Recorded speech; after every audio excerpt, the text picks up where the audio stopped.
Bismillahirrahmanirrahim. Assalamualaikum warahmatullahi wabarakatuh. Alhamdulillah wa syukurillah. Allahumma salli ala Muhammad wa ala Muhammad. Syukur kita kepada Allah karena hari ini Allah izinkan kita kembali melanjutkan perkuliahan kita. Insyaallah ini di pertemuan terakhir kita terkait dengan penilaian konseling, mengakhiri konseling dan tidak lanjut. Saya doakan teman-teman yang menyimak video ini senantiasa diberkahi oleh Allah dan diberi nasihat oleh Allah. Baik, kita mulai. Pertama, apa itu penilaian konseling?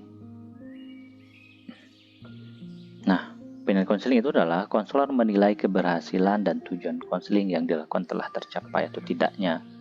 Jadi, penting bagi kita sebagai konselor atau guru BK menilai keberhasilan dari konseling yang telah kita lakukan. Jangan-jangan konseling kita lakukan ini tidak mencapai tujuannya, tidak berhasil dan klien tidak mendapatkan apa-apa, maka penting untuk kita evaluasi dari proses konseling yang kita lakukan dengan klien kita.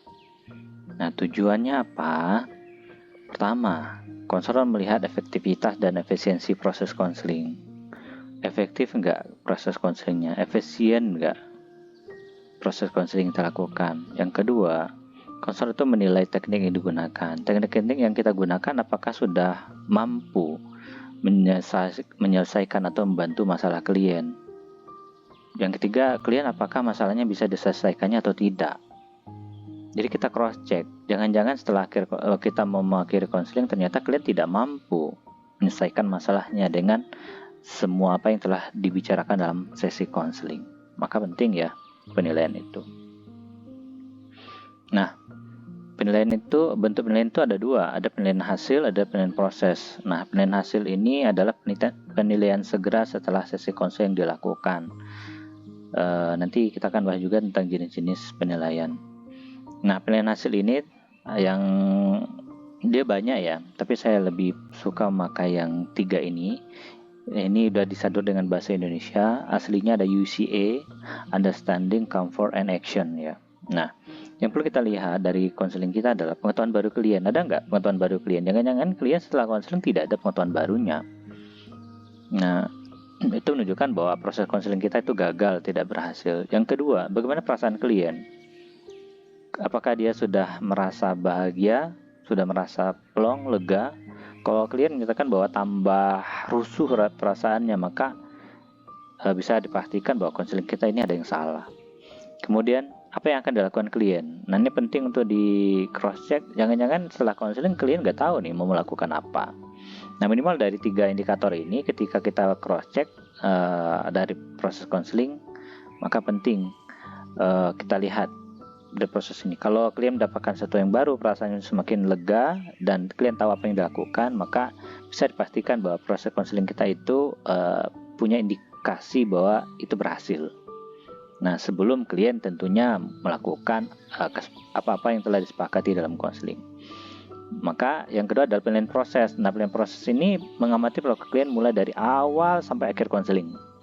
Terkait dengan keterbukaan klien, bahasa verbal dan verbal klien, ekspresi klien, dan semua hal yang kita lihat dari klien.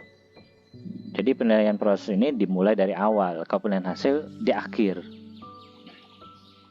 Nah, ada jenis-jenis penilaian segera, diberikan segera setelah sesi konseling akan berakhir. Dan ini tadi penilaian hasil itu, maka dia penilaian segeranya. Nah, yang kita tanya UCA-nya, pengetahuan barunya, perasaannya, dan apa yang akan dilakukan. Kemudian ada penilaian jangka pendek. Nah, penilaian jangka pendek ini diberikan beberapa hari kemudian setelah konseling, 1 minggu atau 1 bulan. Tergantung dengan kontrak yang kita sepakati dengan klien. Nah, penilaian jangka panjang ini diberikan 1 bulan sampai dengan 6 bulan.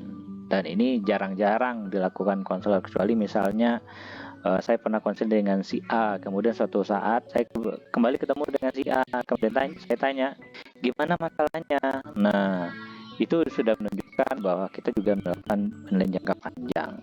Baik, berikutnya mengakhiri konseling. Baik, mengakhiri konseling ini menyampaikan sesuatu yang menyenangkan bagi klien.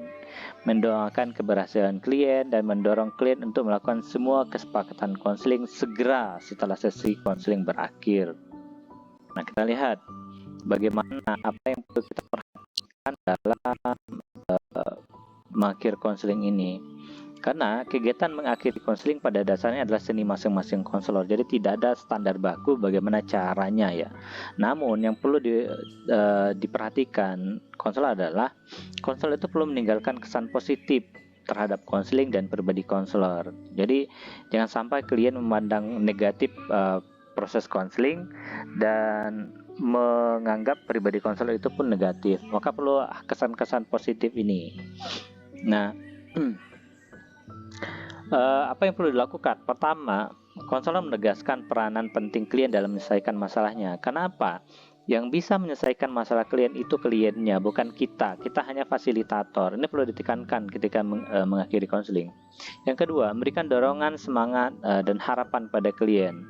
Jadi klien diberi semangat, dorongan, harapan pada klien berupa kata-kata, sehingga klien itu mau melakukan sepakatan yang telah ditetapkan dalam konseling. Yang ketiga, mendoakan klien agar apa yang dilakukan klien bisa sukses dan bahagia. Karena klien itu akan senang ketika kita doakan. Yang keempat, membuka kesempatan klien untuk konseling kembali. Jadi sampaikan ketika memang nanti masalahnya tidak selesai, belum bisa selesai, maka berikan kesempatan klien untuk konseling kembali dengan kita. Dan kelima, mengakhiri konseling dengan ramah. Jadi seperti penyambutan, kita sampaikan dengan bahasa yang baik, kemudian kita antar juga sampai ke pintunya, sama seperti kita menyambut klien. Dan tindak lanjut konseling. Tindak lanjut konseling itu hendaklah didasarkan dari hasil penilaian penyelenggaraan konseling yang telah dilakukan. Jadi tidak sembarang ya kita memberikan tindak lanjut dalam konseling itu.